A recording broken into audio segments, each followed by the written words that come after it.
Welcome to the Sencast. My name is Dale Pickles and I am the host of the Sencast and managing director of B Squared. If this is your first time listening to the Sencast, then welcome. The aim of the podcast is really simple. We want everyone to learn more about special educational needs and disability. In this episode, we're discussing sensory strategies, and I'm discussing it with one of our more regular guests, Kim Griffin. Kim is an occupational therapist and founder of Griffin OT. And Kim has been working in SEND for the last 20 years with a focus on autism, sensory processing and dyspraxia. The Sencast is created and produced by us here at B Squared. I normally mention our assessment software on this podcast, but this time we're going to talk about Eversense, our evidence and parental communication system. Eversense feels like social media, so it's extremely easy to understand and use, but it is extremely secure, ticking lots of those GDPR boxes. It's a safe place to share evidence of learning with parents or external professionals. It's also a great way to capture pupil voice or use it as your homeschool diary or reading diary. Visit the B Squared website to find out more about Eversense or click on the meeting link in the show notes to book a meeting with me to take you through what Eversense can do for your school. Now, let's get on with the podcast.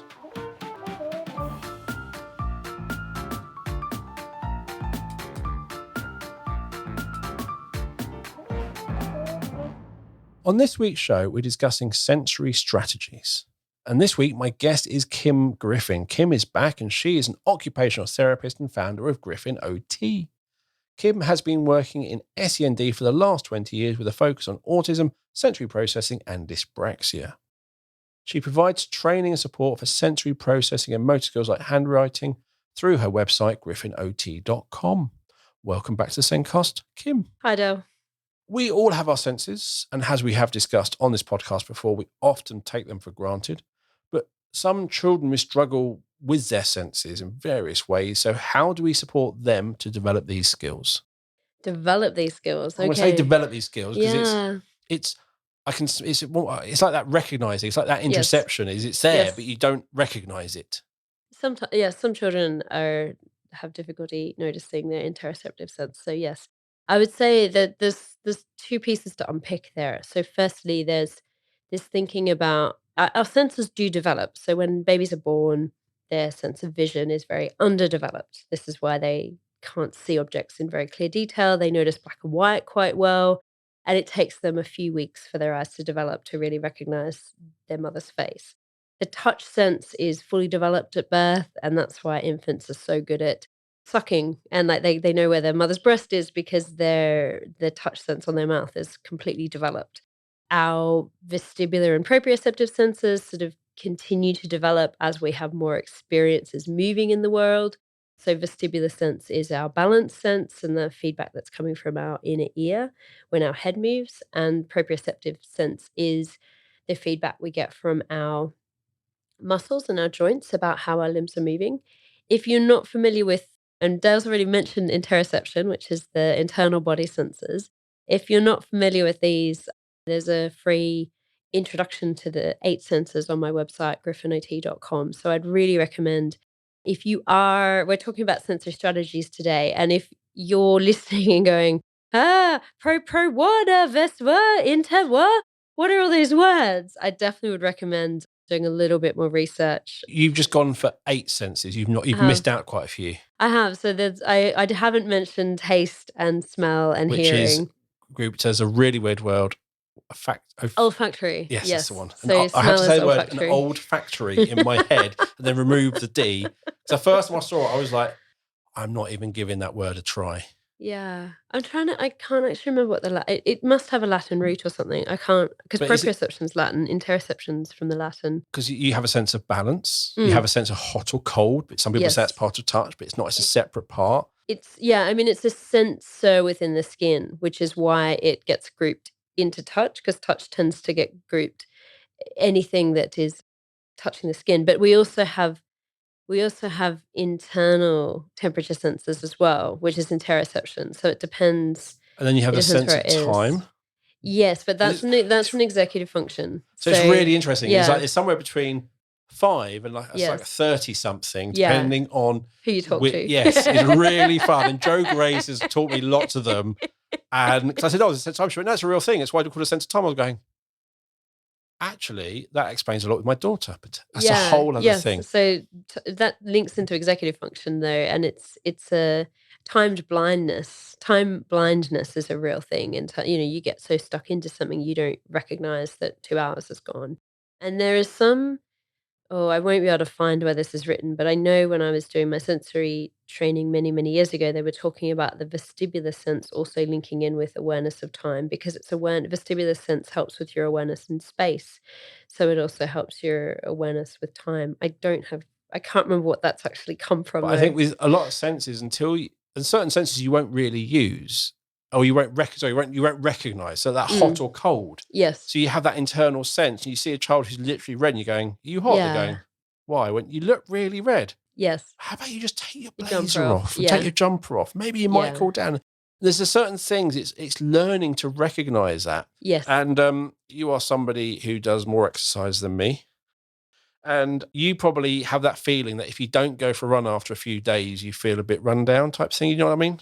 I mean, I don't run, but I definitely do more exercise than you. I have Oh, that's a bit harsh. oh, come on. Uh, Come on. Play the polite media game where, oh, Dale, we do that sort of thing. Yeah, No? yeah, no, Okay. sorry, Dale.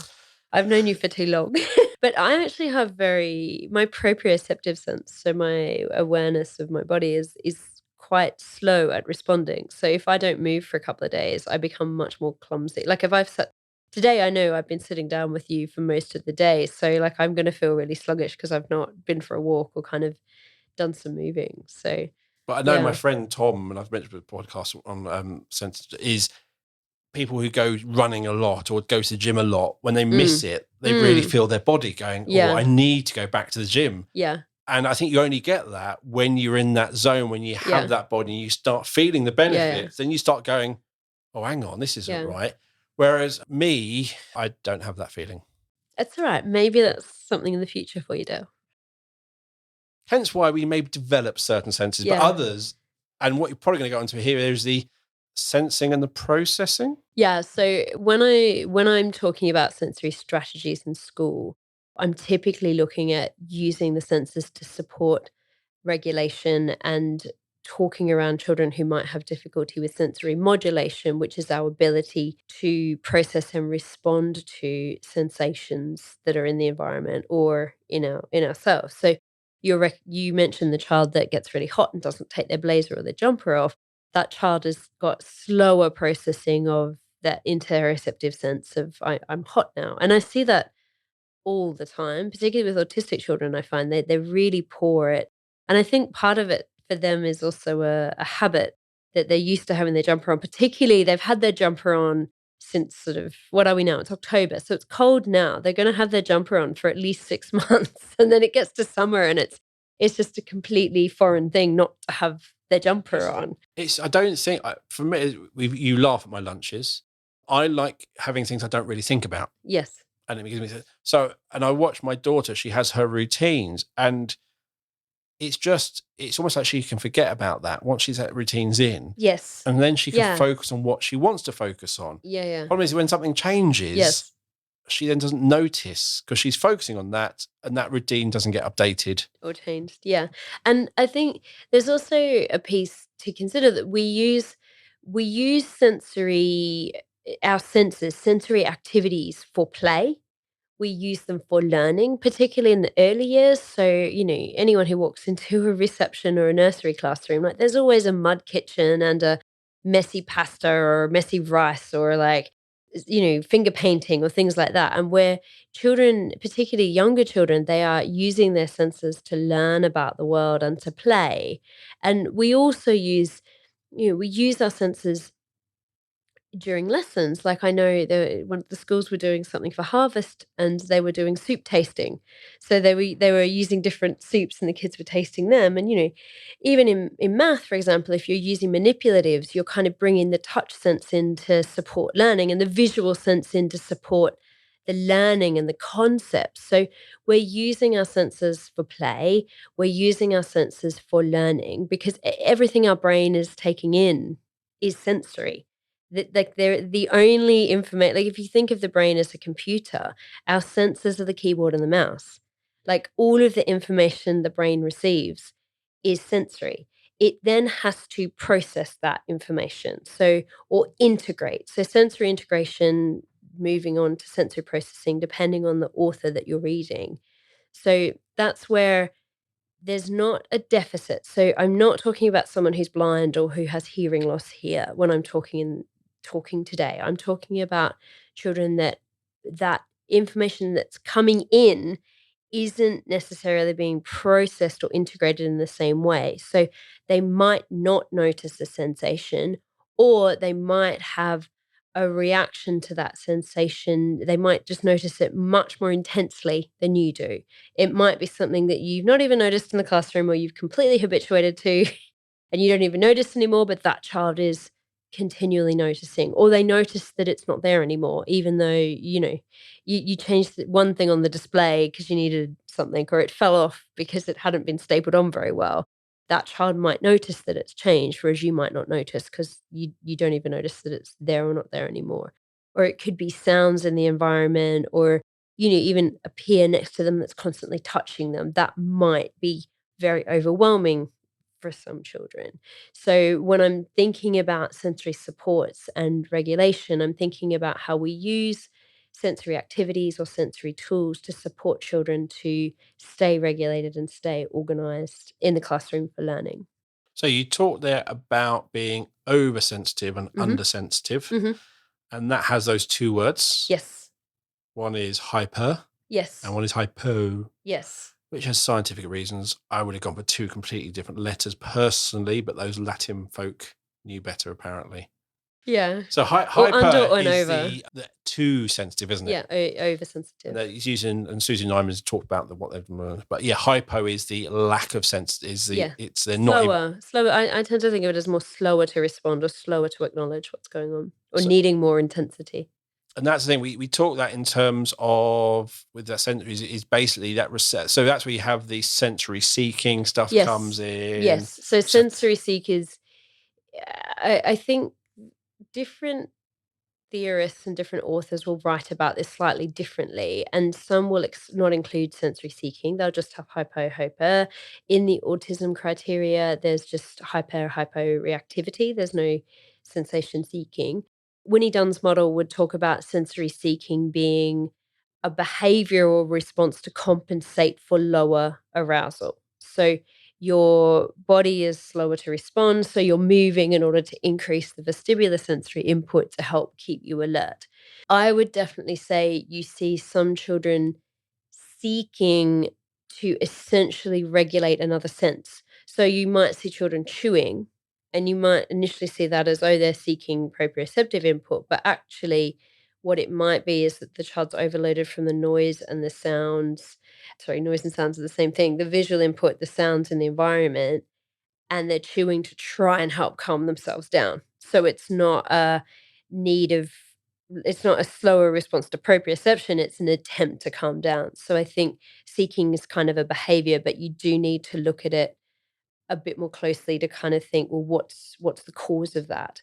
And there are some kids that find being still, and these are potentially kids that might have more of a disorganized attachment, where they actually find being still is not normal. Being still and safe is not actually a normal. Unfortunately, that's not what their upbringing was like. Being still and safe wasn't kind of normal. So for them, actually moving and being in that slightly higher state of arousal is more normal for them, even though it's not what we're hoping. Like it looks like they're dysregulated.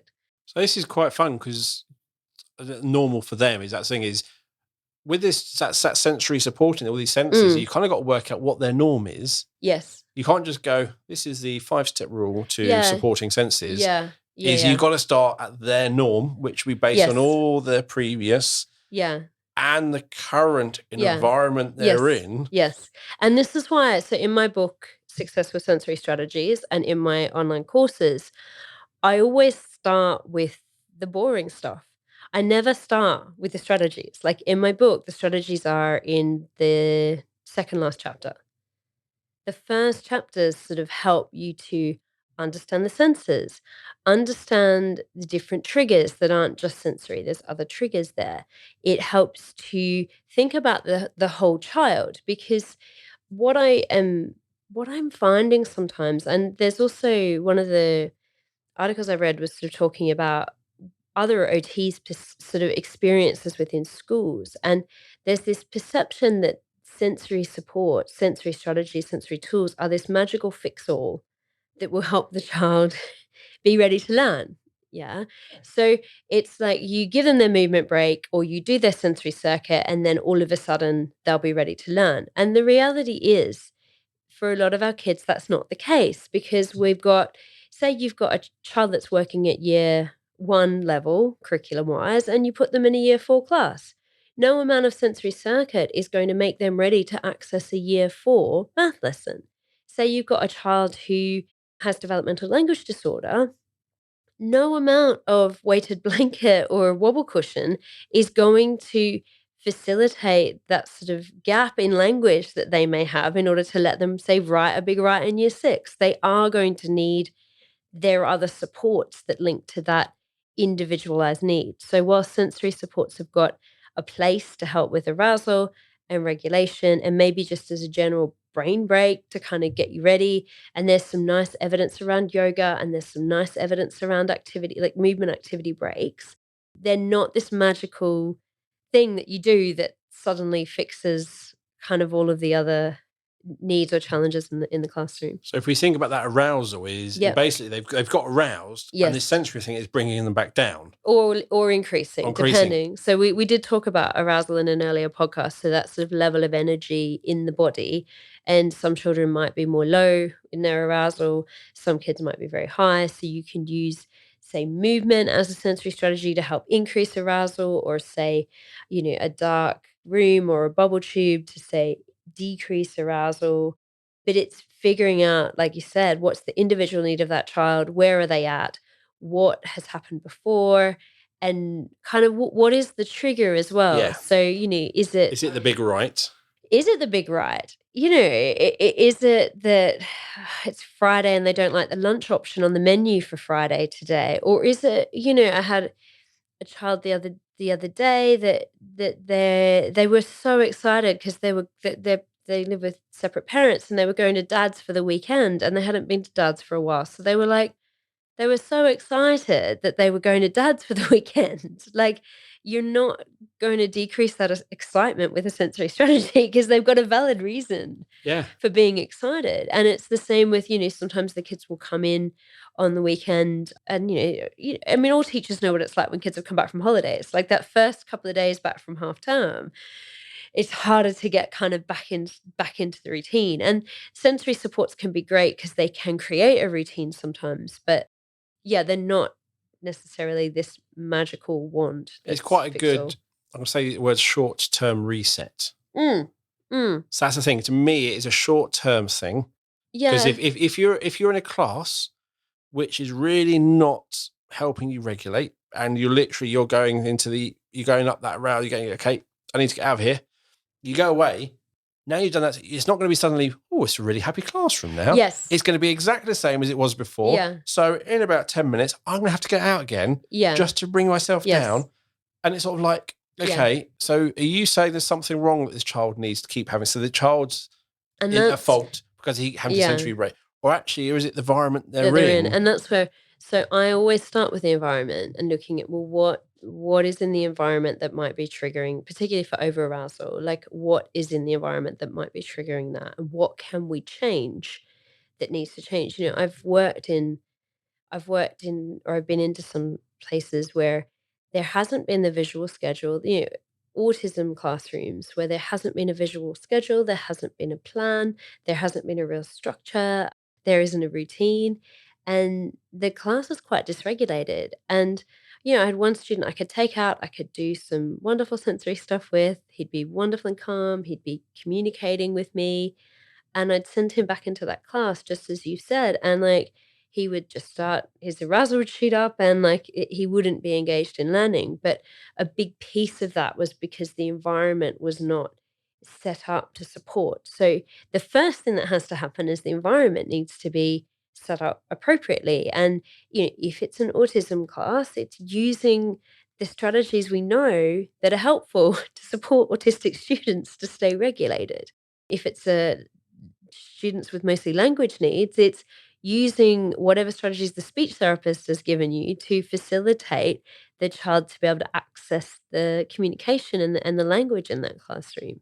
And then the sensory supports are sort of, they can be a short-term support, but they also, if they're used regularly through the day and the week, they can help the kids to just stay regulated through the week. So it might be that that child always has their weighted blanket when they're sitting on the carpet, because that helps to just keep them calm, and you're getting that little bit of input continually across the day to help keep them calm. Or, when that child is feeling sluggish, they get up and they do their movement break and they come back down and they're back in class. But it's making sure that the environment and the learning is sort of matching needs as well, and then adding the sensory in on top of that. So earlier we talked about the sort of those senses and developing and or Mhm. recognizing and understanding and then reacting to. Yes. That's one whole area. But what we're talking about here is actually though using those senses as part of that regulation, getting that input. Mm. Because you mentioned earlier, and I suppose this fits in that the on the previous podcast that a lot of the senses in your face and Yes. head go into one nerve, the Oh, there's lots of cranial nerves, but cranial yeah, nerves. That's the yeah, one. there's a number of cranial nerves. So he says there's this ring that all those senses work really well and hit your brain really quickly and Yeah. have a real big impact. Yes. So that is quite a good, if you can support those really well, and it's a really good way of regulating. Mm. But I do think we all love hugs. Yes. And I think that comes back to is when you think when you're in the womb, you're squished. Yeah, I mean, it's touch pressure. So touch pressure activates the parasympathetic nervous system. Parasympathetic. I I always say that too quickly, and then it does not roll off my tongue. Parasympathetic nervous system. So that is quite. It activates that sort of calming sense, which is why not every kid. Some kids find hugs quite trapping. So Yes. some kids don't like being enclosed, but other kids absolutely love it. So yeah, it depends on the child. But if you've never had a chance to try a weighted blanket, please do. Yeah. They are really nice and relaxing and amazing. So with the most essential, we are literally talking about that regulation, which to Yes. me, it's a short-term thing. It might be little and often easier throughout the Yeah. week in different things, but it is, you're kind of compensating for something not working.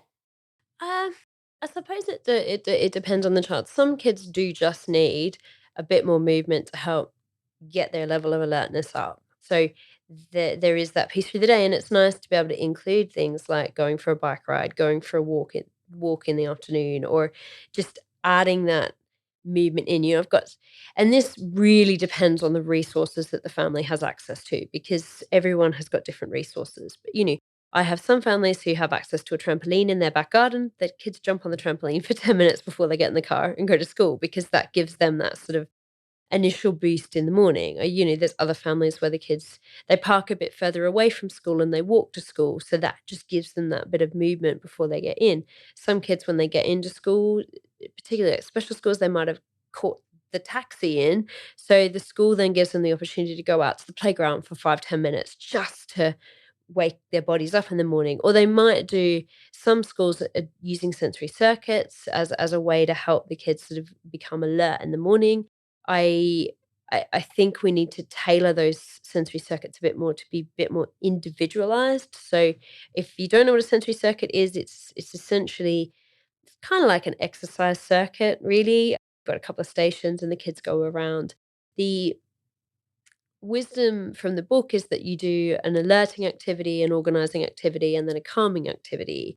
I would fundamentally disagree with that, because not every child needs the same sort of activities. So when I'm doing them with my schools, I'll work with figuring out what that individual child needs. And it might be that they need 3 alerting activities because actually their arousal is really low. Or it might be they need 3 organizing activities because they're actually quite disorganized and their arousal is too high. And we work around having that more individualized sensory circuit. But so you're using that to help the child get organized and ready to learn in the morning.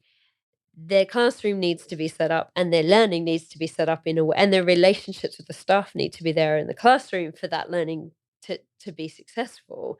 But the sensory circuit can sort of, or the sensory movement in the morning can help prime that child. Other kids might need to just come in and go to the library and read for 10 minutes because they find the morning really distracting and they just need that moment of like shut off from the rest of the world and just chill. One of the things is when you talk about going on trampoline before school, it made me think of, you go, oh, we just do that. It just tires them out. And I'm now sort of hearing that going, it's not about tiring them out. It's about meeting that sensory need. Yeah. Yeah. If you've got a child that's bouncing around and kind of can't stay still, the trampoline is a really nice way to get that vestibular and proprioceptive input in. Or a child that's really sluggish, it's just getting that vestibular and proprioceptive input in to sort of wake their nervous system up. So it's not about tiring them out. It's just getting that input that they need in those senses. And it's now that's filled. It's like, oh, I'm tired.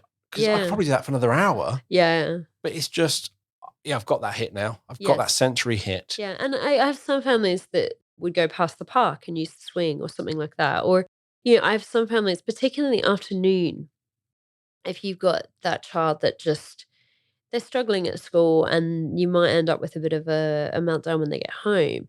I've got some families that use the park as a way to just down regulate on the way home from school. They go via the park and they swing for 5-10 minutes.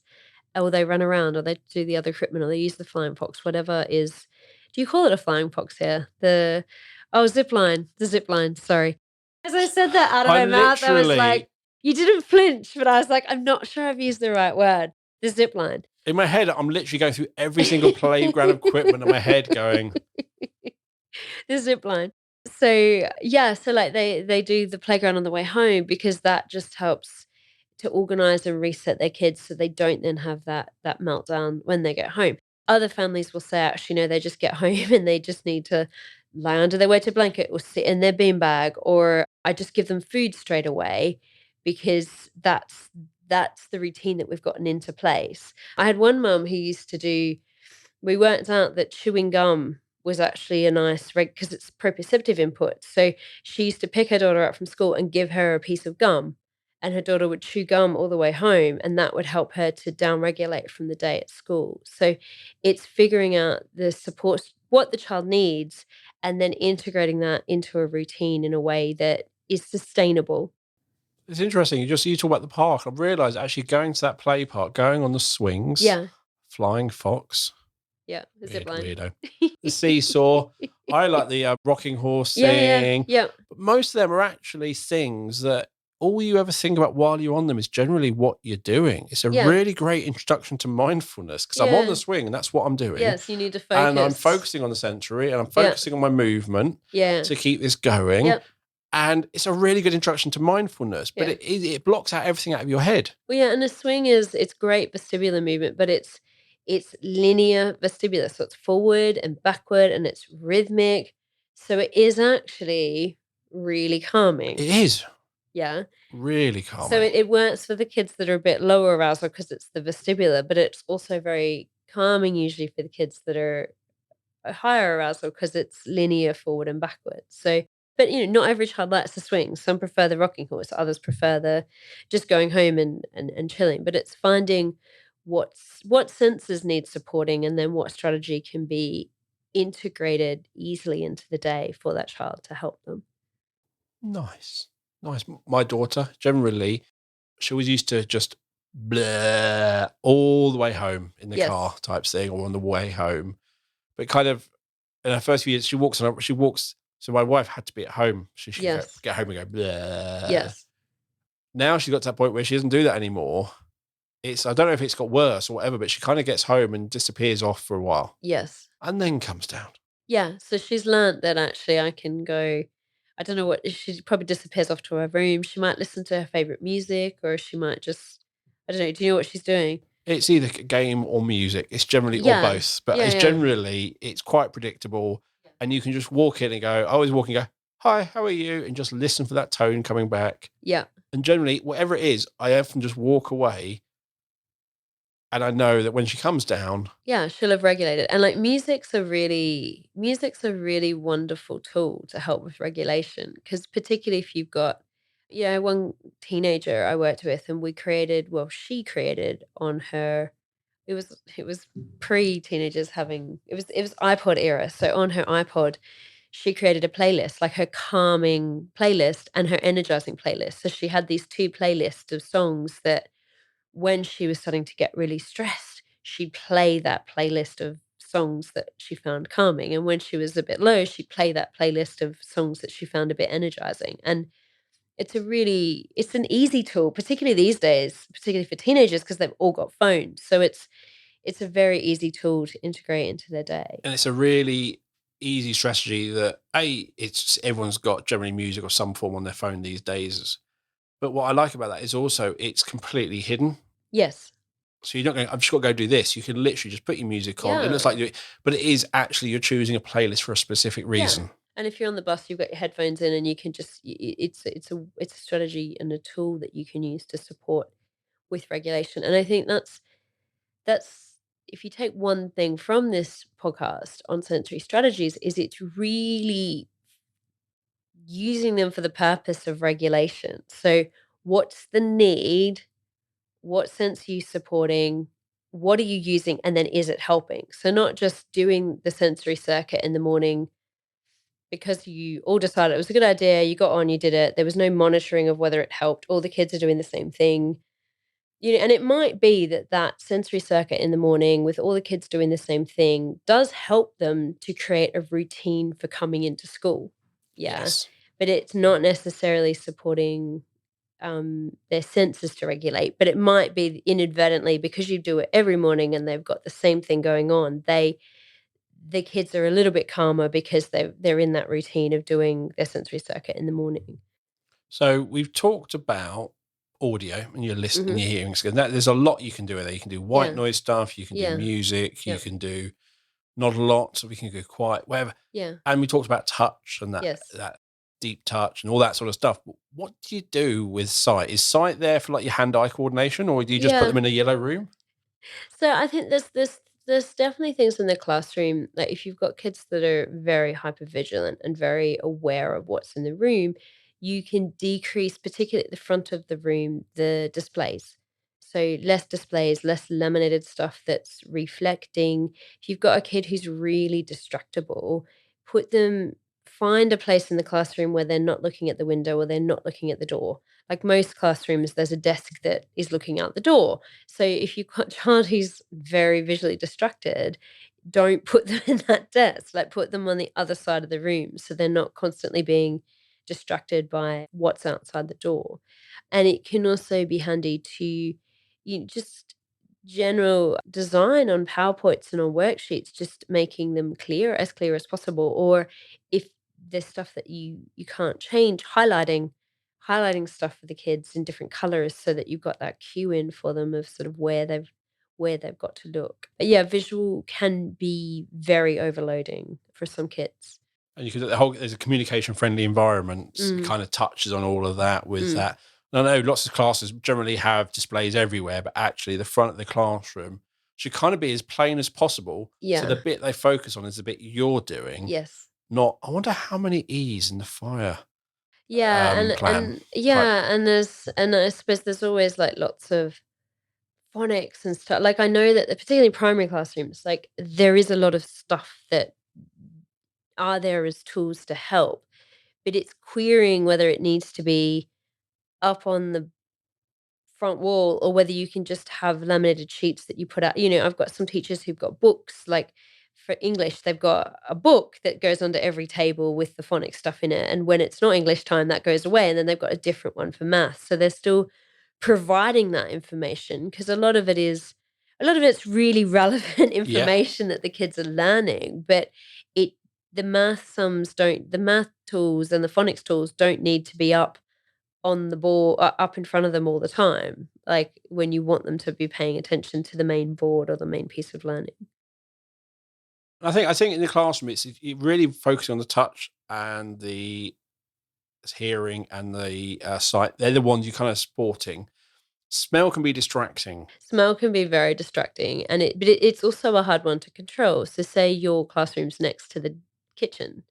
It's really difficult to stop the lunch smells from coming in, but it's useful to be really mindful if you've got kids that are distracted by smell or sensitive to smell, that could be distracting them on a certain day or a part of the time of the day. Like, there's always a time where the kitchen really starts to smell because the cooking is just at that point where they're about to serve.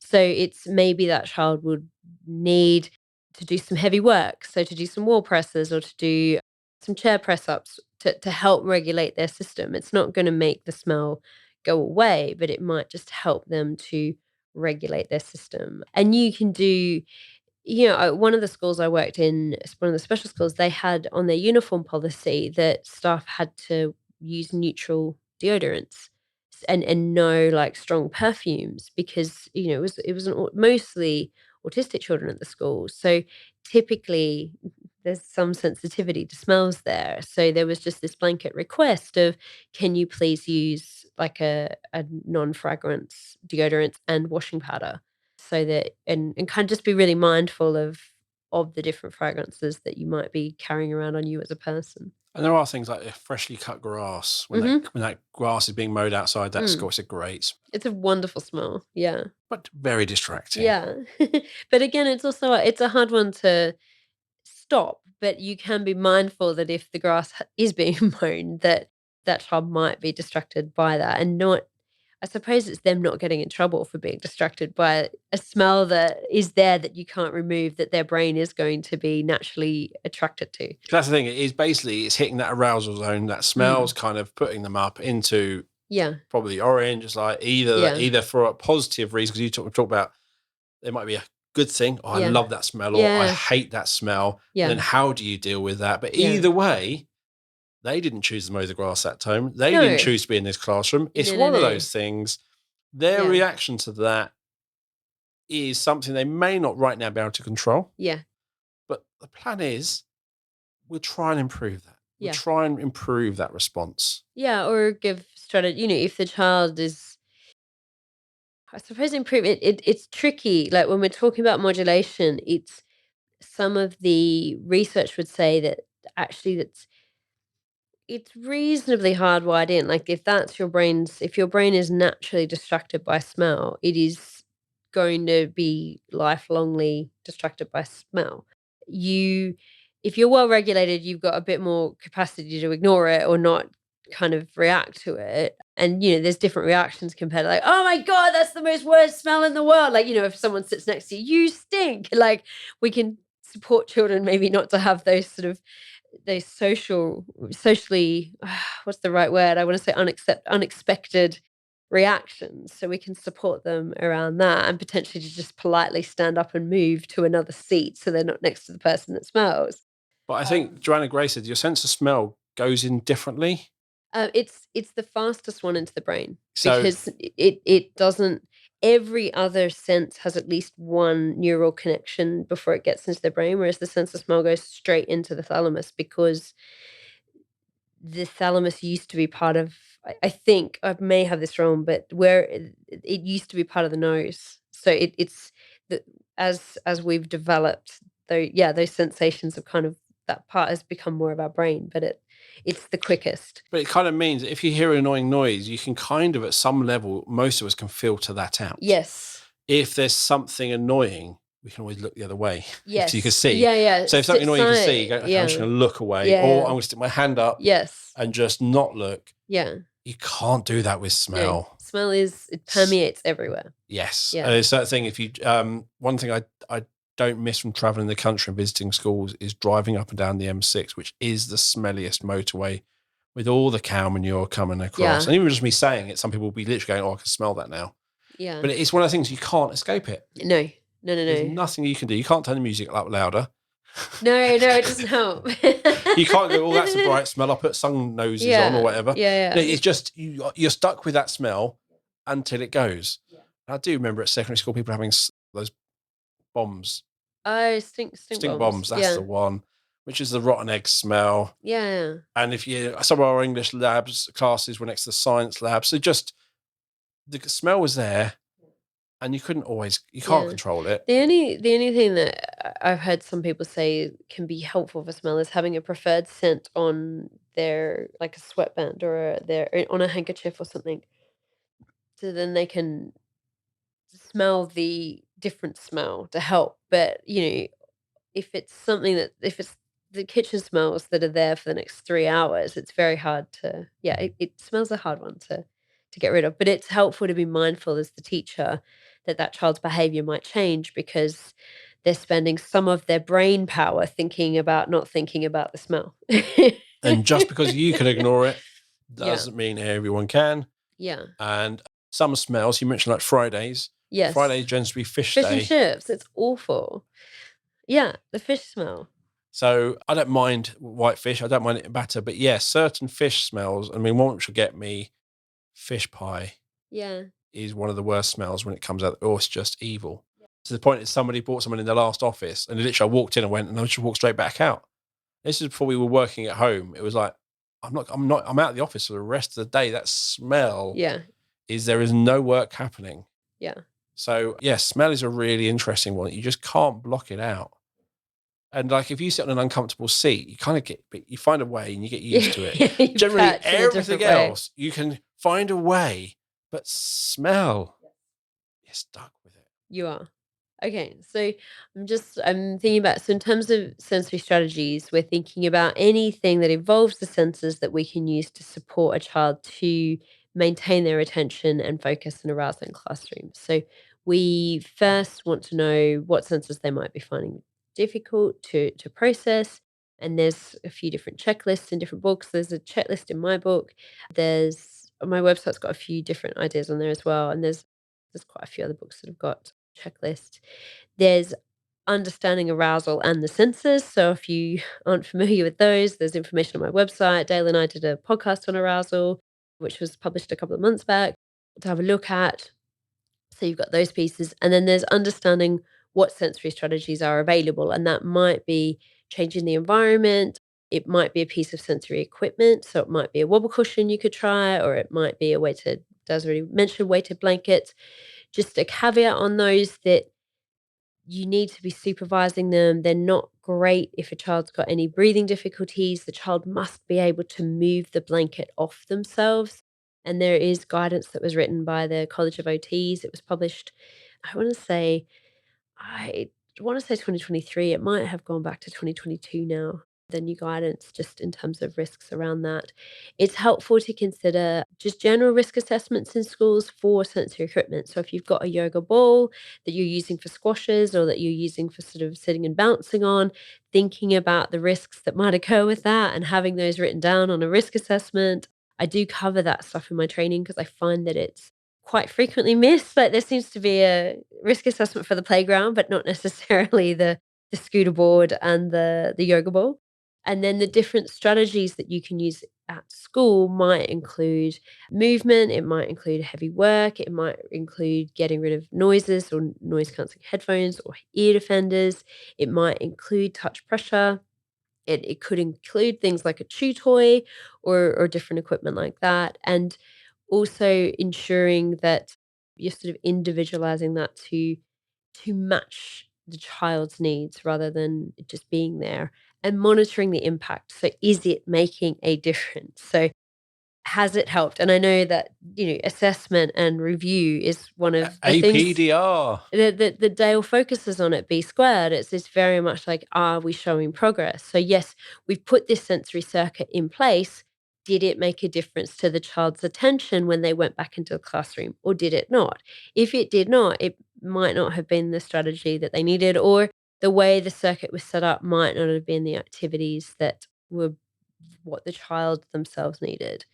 Because what you don't want is probably the activity to be too successful. That's all they want to do. Well, that's the thing, like, and I have been in places where kids have gone for their sensory break, and like it is a complete free for all. And when I've tried to put in some structure to it, they've turned around, and I distinctly remember this child turning around to me and saying, "Go away, this is my playtime." And at no point should a sensory break be a playtime. It should be there as a tool to support the child to be ready to go back and learn. The other thing, actually, which we haven't mentioned, and which I'm really I'm really quite passionate about is having a putting the strategies as much as you can into the classroom, because one of the big things that stops a child's sensory break or sensory diet or sensory circuit from being done is availability of time and availability of staff. So quite often in schools, the minute someone's off sick, everything gets shuffled around, and then that child's kind of sensory break might not get done because there isn't a staff member available to take them out. If you can set up space in the classroom that's for calming down, that's for sort of down regulation, and a space in the classroom that is for movement and sort of alerting. And I've got some ideas on how to do that in my book and in my training. And there's probably some bits on the website as well. I haven't, at this point, I haven't fully updated them, but they're definitely in the book and in the training. And it's figuring out, and I know classrooms, there is a shortness of availability of space, but even if the movement break space is literally just outside in the corridor and you can still see the child, but they've got space to not distract the class. And the calm space might just be a little, the book corner in the room or the back of the classroom where there's just a spot where the child's got a couple of breathing activities on the wall or a couple of yoga poses on the wall, and they can do that. But if you can think about a way to integrate them into the classroom, I find that they can be more successful because the child can then access them really easily. So yeah, it's just thinking about how you can make the supports as readily accessible as possible. And is it one of those things where what works for SEM works for all? So if Yeah. you have Yeah. that calming bit in Yeah. this bit, and then they're building up here, Yes. and you kind of go, look, you can do that here, you can do that here. If a child's sitting there going, I'm having a bad day, Yeah. I just need to go calm down. Any child, 'cause it's kind of then it's not It's a support, universal it's supporting provision. mental health then Yeah. for Yeah. every Yeah. child. Yeah, 100%. And it's definitely something that, because we all have days where we're not, where we might be feeling a bit low, or where, you might have a child who's come in and, had a bad, child turn up the other day to school, and their father had been in a car accident on the way, like on his way to work. So the child wasn't with them, but he had to be dropped off earlier with his sister because dad had been in a car accident. So that child happened to have sinned because they're the kids I work with. But that could happen to any child in the classroom, whether or not they have sinned or not, and that space would still be a support for them. So yeah, and I think it also normalizes it more, and it makes it more Yes. of a universally available. It makes it a truly universally available provision if it's integrated into the classroom and there and available. And it's not just SEN who get frustrated with work No. or people they work with Yeah. or relation. It's just, we all get frustrated for Yeah. different reasons. And you kind of have to help everyone regulate. Yes. And it might be you have to go for a walk around the block Yeah, yeah. or anything, or just go Yeah, make a as cup an of adult, tea yep. or go do something really quite angrily, Yes. like whatever. But you go do it and you come back and you're more regulated and you can crack on again. Yes.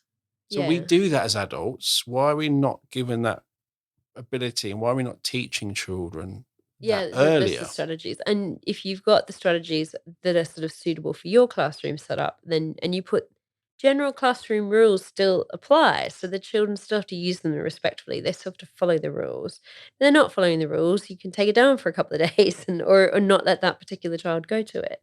But it is giving, because there's less opportunity. Like, kids can't just get up from the classroom and go make a cup of tea or go for a walk around the block. Like, they are kind of restricted in that space. So, I know some kids get up and go to the toilet as their break. I've got someone at the moment I'm working on, kind of, do you need the toilet or do you actually need a break? And can we try and do this sort of movement break instead? And let's just see how you go. Because I think more than half the time you're sort of going to the toilet to have a break, but it would be helpful for me to help you understand that there's different strategies you can use. Yeah. And also I think especially at secondary school, you've got your hormones going Yeah. on, you've got other children, which you can't escape. You haven't chosen to be in that class with that child. You haven't Yep. chosen to sit there. There's lots of no choice going on. Yeah. And you've just got to sit there and cope with it. Yes. Whereas adults, I don't want to sit here. Can I move? Yeah. I don't like this company. I'm going to change jobs. Yeah, and like I know I have a lot of parents kind of say, well, how are they going to manage this when they're an adult? And it's exactly as you've just said. As adults, we have a lot more choice over our environment. We have a lot more choice over our job. We don't, like, if you hate French, You're not going to go and study French as an adult. You're not going to do a job that includes speaking French. You're not going to go and do French on a Saturday morning. You're never going to do French again. Whereas and I don't mean to pick on French. It was just the first topic that came to my head. But it's the same with PE. I hate ball sports. I have not played ball sports since I left school. I hate them. Yeah. It's amazing how certain things literally stick in your head from your school days, as I will never do that again. Yeah, I don't enjoy it. I And don't as an do adult, it. You don't, because Yeah. you choose not to, because Yeah. you can. Yeah. It's beautiful. Yeah. So But also, you generally don't wear clothing which resembles school uniform. no, and that's the piece, if you have a child who's struggling with the feel of certain fabrics and stuff, and or ties and things like that, the minute they get out of school, they're not having to wear those anymore. So It was interesting. I had a listener send an email after my episode went out with my diagnosis, and it was really interesting. And in there, she sat there and she wrote, and she didn't twig how she's written it, but she says, "Oh yeah, my daughter is failing academically, emotionally, and socially at school." And I replied with, "No, the school is failing her academically, socially, and emotionally." And that's the thing, is so many children are fine at home. yes. They can be at home. They've got friends. They're doing things. They're interacting with their families. You can have days out. All okay. You go to school, and it's not okay. Yeah, and part of that is the setup. Part of that is just the expectations and the rules and the setup in school. And there are rules and setups in school for good reason, because there is we are teaching that that's sort of how education is being taught, and there can't be no rules, but there's certainly structural stuff that doesn't work for some children. And sometimes it's kind of, I can't cope with this, and that sensory break, it can be a quite good way of letting it out. Yeah.